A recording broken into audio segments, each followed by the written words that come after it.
Hello friends, आज हम एक लर्निंग डिसऑर्डर जिसे डिसलेक्सिया कहते हैं उसके बारे में जानेंगे।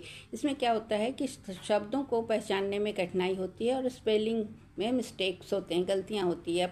पढ़ने की समझ को प्रभावित करता है और सामान्य बुद्धिमत्ता होने के बावजूद भी यह डिसलेक्सिया या यह विकार बच्चों में मौजूद होता है। कहा जाता है कि यह मस्तिष्क के द्वारा भाषा को संसाधित करने के तरीके में अंतर की वजह से होता है। डिसलेक्सिया को हम एक उदाहरण से समझते हैं। मान लीजिए एक तीसरी कक्षा का बच्चा है जिसका नाम मोहन है।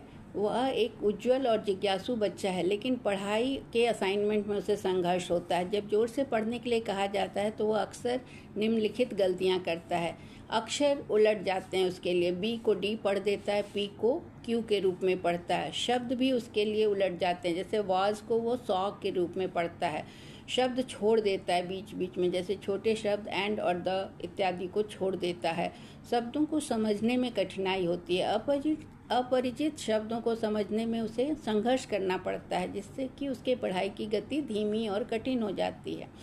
बट इन सब के बावजूद उसे बोलते समय वह स्पष्ट बोलता है और किसी के द्वारा सुनाई गई कहानियों को समझ सकता है।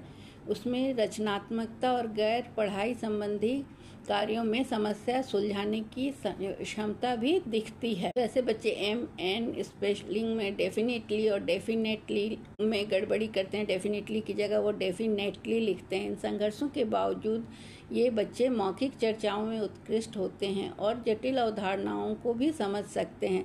तो इन सब से बचने के लिए उन्हें audio books, text to speech software का प्रयोग करना सिखाना चाहिए। डिसलेक्सिया के सामान्य लक्षण होते हैं कि शब्दों को पहचानने और समझने में कठिनाई होती है। फिर दूसरी कि धीमी और मेहनत भरी पढ़ाई उनकी हो जाती है। लिखने में और पढ़ने में मेहनत करना पड़ता है।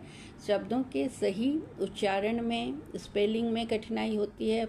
वह पढ़ने की गतिविधियों से बचना चाहते हैं। लिखित भाषा की तुलना में बोली गई भाषा को वो अच्छे तरीके से समझते हैं। तो ऐसे बच्चों को विशेष ट्यूटरिंग और क्लासरूम में सुविधा के द्वारा बच्चों की समस्याओं का समाधान किया जा सकता है और उन्हें पढ़ाई के कौशल में सफल होने में मदद किया जा सकता है।